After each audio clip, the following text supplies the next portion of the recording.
விலைவாசி ஏற்றத்தை குறைக்கணும். இந்த கைரேகை ரேஷன் கார்டில் பொருட்கள் கொடுக்குறாங்க, ஒரு கைரேகை நீக்கணும்.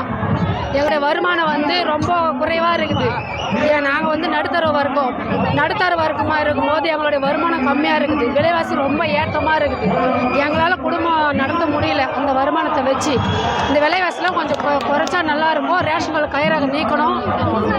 மகளிருக்கு என்னென்னமோ உதவித்தொகை எல்லாம் கொடுக்குறதா சொன்னாங்களே, அதெல்லாம் உங்களுக்கு கிடைக்குதா? எங்களுக்கு எதுவுமே கிடைக்கல. நாங்கள் வந்து சும்மா ஒரு கிராமத்தில் இருக்கிறோம். எங்களுக்கு எந்த உதவியும் நல்ல திட்டங்களும் வரல. கொடுக்குறேன்னு சொல்கிறாங்களே தவிர எதுவுமே எங்கள் கிராமத்துக்கு வந்து சேரல. எதுவுமே கேட்டிங்களா? என்ன சொன்னாங்க? கேட்டனா செய்கிறோம் தான் சொல்கிறாங்களே தவிர மற்றபடி எதுவும் செய்யலாம். ஸ்டெப் எடுத்து எதுவும் செய்யலை. திமுக ஆட்சியில் பெண்கள் எந்த அளவுக்கு பாதுகாப்பாக இருக்கிறாங்கம்மா? பெண்களுக்கு எங்கே பாதுகாப்பு இருக்குது? அதிமுக ஆட்சியில் தனியாக போனோம். எந்த ஒரு இடத்துலையுமே தனியாக போகணும். இப்போ எல்லாம் குடிச்சிட்டு அங்கங்கே நின்றுக்கினே பெண்கள் போகிற இடத்துல தகராறு பண்ணிக்கின்னு சண்டை சச்சரவு தான் அதிகமாக இருக்குது. பெண்களுக்கு பாதுகாப்பு கிடையாது.